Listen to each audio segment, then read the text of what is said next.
Hello friend, welcome to Uttam tech zone. So friend, এই ভিডিওতে তোমাদের সাথে শেয়ার করব how to buy a perfect power bank on your smartphone. তোমাদের স্মার্টফোনের জন্য কিভাবে তোমরা একটা সঠিক পাওয়ার ব্যাংক কিনতে পারবে সেই বিষয়ে আজকে এই ভিডিওতে 10টি পয়েন্ট তোমাদের সাথে শেয়ার করেছি। এই 10টি পয়েন্ট মাথায় রেখে যদি তোমরা একটা পাওয়ার ব্যাংক কিনতে যাও তাহলে কিন্তু দোকানদার কোনোভাবেই তোমাদেরকে ঠকাতে পারবে না। সো কী সেই 10টা পয়েন্ট জানতে হলে আজকের ভিডিওটি মনোযোগ সহকারে শুরু থেকে শেষ পর্যন্ত দেখতে হবে। দেখো ফ্রেন্ড, তার আগে আমি তোমাদেরকে বলবো পাওয়ার ব্যাংক কেন আমাদের জন্য প্রয়োজন। এর উত্তরে যদি আমি তোমাদেরকে বলি তাহলে কিন্তু দুটো বিশেষ কারণে আমাদের পাওয়ার ব্যাংকটি খুবই প্রয়োজন পড়ে। যার প্রথমটি, ধরো প্রচুর পরিমাণে ঝড় বৃষ্টি হয়েছে এবং 2-3 দিন ধরে লাইন নেই, সেক্ষেত্রেও কিন্তু আমরা পাওয়ার ব্যাংকে খুবই মিস করি যে আহারে আমাদের কাছে যদি একটা পাওয়ার ব্যাংক থাকতো তাহলে আমরা কিন্তু আমাদের ফোনটিকে চার্জ করতে পারতাম এবং সময় কাটাতে পারতাম। সো এই কারণে কিন্তু আমরা পাওয়ার ব্যাংকটাকে খুবই মিস করি। এবং দ্বিতীয়ত, আমরা যদি কোথাও জার্নি করি সেক্ষেত্রে অনেক সময় কিন্তু অনেক জায়গা থেকে চার্জ করতে পারি না আমরা। তো এই কারণেও কিন্তু আমরা প্রচুর পরিমাণে পাওয়ার ব্যাংকটাকে মিস করি। এবং আর একটা বিশেষ দিক আছে, এই দিকটি অবশ্যই মেনটেন করে তোমরা তোমাদের স্মার্টফোনটিকে চার্জ করবে। দেখো ফ্রেন্ড, আমরা অনেক সময় বাইরে চলে যাই, সেক্ষেত্রে কিন্তু আমরা নানান জায়গা থেকে আমাদের স্মার্টফোনটিকে চার্জ দিয়ে থাকি। সো এই ভুলটা কখনোই তোমরা করবে না। অনেক সময় এরকম অনেক জায়গা আছে যেখানে যদি তোমরা তোমাদের স্মার্টফোনটিকে চার্জ করো এবং তোমাদের স্মার্টফোনে যে ডেটা আসে সেই ডেটা কিন্তু পুরোপুরিভাবে সেই চার্জের মাধ্যমে, অর্থাৎ তুমি যেখান থেকে চার্জ দিচ্ছ সেটার মাধ্যমে কিন্তু অন্য কারোর হাতে চলে যেতে পারে। সো আমি এই জন্য তোমাদেরকে রিকোয়েস্ট করব, কোনো জায়গায় যদি তোমরা জার্নি করতে যাও তাহলে সেক্ষেত্রে অবশ্যই প্রথমত তোমাদেরকে একটা পাওয়ার ব্যাংক কিন্তু ক্যারি করতে হবে। আদারওয়াইজ কিন্তু তোমাদের ডেটাগুলো হয়তো কারোর সাথে কম্প্রোমাইজ করতে হতে পারে। সো আজকে আমি এই ভিডিওতে কমপ্লিট তোমাদের সাথে আলোচনা করেছি যে কীভাবে তোমরা একটা পাওয়ার ব্যাংক, অর্থাৎ সঠিক পাওয়ার ব্যাংক কিনতে পারবে তোমরা তোমাদের স্মার্টফোনের জন্য। 10টি পয়েন্ট শেয়ার করেছি, অবশ্যই মনোযোগ সহকারে শুরু থেকে শেষ পর্যন্ত অবশ্যই এই 10টি পয়েন্ট দেখতে থাকো। প্রথমত, ব্র্যান্ড। একটি পাওয়ার ব্যাংক কিনতে গেলে অবশ্যই আপনাকে প্রথম যে জিনিসটি মাথায় রাখতে হবে সেটি হলো ব্র্যান্ডের পাওয়ার ব্যাংক কিনা। কেননা একটি ভালো ব্র্যান্ডের পাওয়ার ব্যাংক না কিনলে আপনাকে নানান ধরনের সমস্যায় পড়তে হবে। বাজারে গিয়ে মানুষ যে ভুল করে থাকে সেটি হলো দোকানদার যে পাওয়ার ব্যাংকটি দেখাবে সেটি কিনে ফেলে, যা কখনোই উচিত নয়। আবার কেউ পাওয়ার ব্যাংকের উজ্জ্বল রং, বিভিন্ন কালার, লাইট দেখে কিন্তু এইসব পাওয়ার ব্যাংকগুলো কিনে ফেলে। কিন্তু আমরা প্রত্যেকেই জানি যে কোনো জিনিস চকচক করলেই কিন্তু সোনা হয় না। তাই ভালো ব্র্যান্ড ছাড়া কখনোই পাওয়ার ব্যাংক কিনবেন না। বাজারে হাতে গোনা বেশ কয়েকটি ব্র্যান্ডের পাওয়ার ব্যাংক পাওয়া যায়, যেটা আপনাদের বিশ্বস্ত বলে মনে হয় সেই ব্র্যান্ডের পাওয়ার ব্যাংক কিনে ফেলুন। কিন্তু আমি আপনাদেরকে রিকোয়েস্ট করব, কখনোই আপনারা ব্র্যান্ডের পাওয়ার ব্যাংক ছাড়া লোকাল পাওয়ার ব্যাংক কিনবেন না। 2 নম্বর পয়েন্টটি হচ্ছে ক্যাপাসিটি বা ধারণ ক্ষমতা। পাওয়ার ব্যাংক কিনবেন কিন্তু ধারণ ক্ষমতা সম্পর্কে যদি ধারণ না থাকে তাহলে কিভাবে বুঝবেন যে আপনার পাওয়ার ব্যাংকটি দিয়ে আপনি আপনার ফোনটিকে কতবার চার্জ দিতে পারবেন। তাহলে ভালোভাবে বুঝে নিন। আপনাদের মধ্যে হয়তো সবাই মনে করেন যে আপনার মোবাইলের ব্যাটারি ধারণ ক্ষমতা দ্বিগুণ হিসাবে পাওয়ার ব্যাংক নিলে হয়তো আপনি 2বার আপনার ফোনটি চার্জ দিতে পারবেন। এই ধারণা নিয়ে অনেকেই পাওয়ার ব্যাংক কিনে দেখে যে আসলে 2বার চার্জ দেওয়া যায় না। এটা কি সত্যি, নাকি ব্র্যান্ডগুলো আমাদের বোকা বানাচ্ছে? হ্যাঁ, এটি আসলেই সত্যি। কারণ জেনে নিন, পাওয়ার ব্যাংকের একটি থাম্ব রুল রয়েছে। সেটি হলো পাওয়ার ব্যাংকের মূল চার্জের 2/3 চার্জ আউটপুট সরবরাহ করে। অর্থাৎ 10,000 মিলিঅ্যাম্পের একটি পাওয়ার ব্যাংক সর্বোচ্চ 6,500 থেকে 7,000 মিলিঅ্যাম্পের চার্জ আউটপুট করতে পারে। তাই আপনি যত দাম দিয়েই ব্র্যান্ডের পাওয়ার ব্যাংক কিনুন না কেন, আপনি এই পরিমাণে কিন্তু চার্জ আউটপুট পাবেন। 3 নাম্বার পয়েন্টটি হচ্ছে পোর্ট। পাওয়ার ব্যাংকের পোর্ট বিষয়টি সম্পূর্ণ নিজস্ব পছন্দের। কেননা আপনি জানেন যে আপনার কয়টি পোর্ট লাগবে। তবে আমি মনে করি আপনাদের পাওয়ার ব্যাংকটি পারফেক্ট হবে যদি এতে ইউএসবি টাইপ এ, অর্থাৎ আউটপুট 2টি থাকে। এতে করে আপনি একসাথে 2টি ডিভাইস একসাথে চার্জ দিতে পারবেন। আর ইনপুট বিষয়টিও কিন্তু খুবই জরুরি।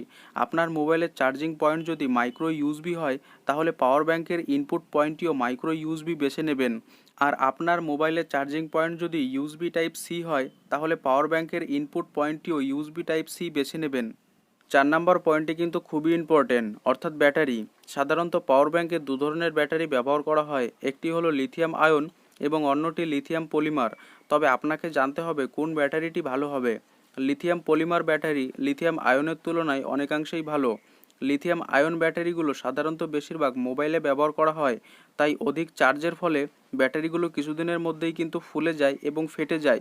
তাই পাওয়ার ব্যাংকটি কেনার আগে অবশ্যই দেখে নেবেন পাওয়ার ব্যাংকটিকে কী ব্যাটারি ব্যবহার করা হয়েছে। 5 নম্বর পয়েন্টটি হচ্ছে বিল কোয়ালিটি। একটি পাওয়ার ব্যাংকের সবচেয়ে গুরুত্বপূর্ণ বিষয় হলো এর বিল কোয়ালিটি। ভালো মানের প্লাস্টিক দ্বারা নির্মিত পাওয়ার ব্যাংকগুলো পছন্দ করাই শ্রেয়, কারণ মেটালের বডিগুলো মাঝে মাঝেই ইলেকট্রিক শকের কারণ হয়ে থাকে। তাই এই বিষয়টি নজর রেখেও একটি পাওয়ার ব্যাংক পছন্দ করতে হবে। ছয় নম্বর পয়েন্টটি হচ্ছে আকার। একটি পাওয়ার ব্যাংকের আয়তন যদি সঠিক না হয় তাহলে এটি বহনে বেশ বেগ পেতে হয়। আপনি যদি একজন অ্যাডভেঞ্চার ট্রাভেলার হয়ে থাকেন তবে আপনি একটু বড় সাইজের পাওয়ার ব্যাংক নিতে পারেন, কেননা আপনার সাথে সবসময় ক্যারিং ব্যাগ থাকে। ব্যাগে পাওয়ার ব্যাংকটি চার্জ দিলেও আপনার ক্ষেত্রে বহনের কোনো সমস্যা হবে না। আর আপনি যদি দৈনন্দিন ব্যবহারের জন্য নিয়ে থাকেন তবে ছোট আকারের নিলে ভালো হয়, এতে বহনের আপনার কোনো অসুবিধা হবে না। 7 নম্বর পয়েন্টটি কিন্তু খুবই ইম্পর্টেন্ট, অর্থাৎ সুরক্ষা ব্যবস্থা। যেহেতু পাওয়ার ব্যাংক একটি ইলেকট্রনিক ডিভাইস, তাই এর সুরক্ষা ব্যবস্থা আপনাকেই নিশ্চিত করতে হবে, কারণ যে কোনো অসতর্কতার কারণে দুর্ঘটনা হতে পারে। তাই কিছু জিনিস মেনে চলতে হবে আপনাদেরকে। প্রথমত, অধিক সময় ধরে পাওয়ার ব্যাংক চার্জ দেওয়া যাবে না। দ্বিতীয়ত, নির্দিষ্ট ভোল্টেজ উপেক্ষা করে চার্জ দেওয়া যাবে না। তৃতীয়ত, অত্যাধিক গরম অথবা ঠান্ডা পরিবেশে চার্জ দেওয়া যাবে না। এবং লাস্ট, পাওয়ার ব্যাংক দিয়ে মোবাইল চার্জ দেওয়ার সময় মোবাইল ব্যবহার করা যাবে না।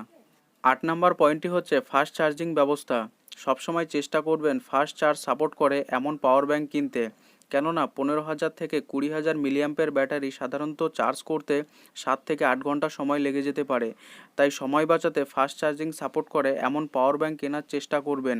আরেকটি কথা, আপনার মোবাইলেও যদি ফাস্ট চার্জিং সাপোর্ট করে তবে দেখে নিন পাওয়ার ব্যাংকের আউটপুট ফাস্ট চার্জ দেয় কি না। 9 নম্বর পয়েন্টটি হচ্ছে এক্সট্রা ফিচার। এখন বাজারে বিভিন্ন পাওয়ার ব্যাংকে ওয়্যারলেস সাপোর্ট করে। আপনার ফোন যদি ওয়্যারলেস সাপোর্ট করে তবে আপনি এসব পাওয়ার ব্যাংকগুলো কিনতে পারেন। এছাড়াও কিছু কিছু পাওয়ার ব্যাংকের টাচ লাইট এবং ইন্ডিকেটর থাকে। এসব ফিচার্সগুলো বিদ্যমান এমন পাওয়ার ব্যাংকগুলো কেনার চেষ্টা করবেন। এতে করে পাওয়ার ব্যাংকে কী পরিমাণ চার্জ আসে তা খুব ইজিলিভাবে আপনারা দেখতে পারবেন। একটি ভালো পাওয়ার ব্যাংক কেনার জন্য আমাদের লিস্টের সর্বশেষ এবং 10 নম্বর পয়েন্টটি হচ্ছে দাম। পাওয়ার ব্যাংক একটি ইলেকট্রনিক পণ্য হয়, এর দাম সবসময় ওঠানামা করবে, এটাই স্বাভাবিক। তবে ব্র্যান্ডের পাওয়ার ব্যাংকগুলোর দাম তুলনামূলকভাবে অন্যান্য পাওয়ার ব্যাংকের তুলনায় বেশি হয়।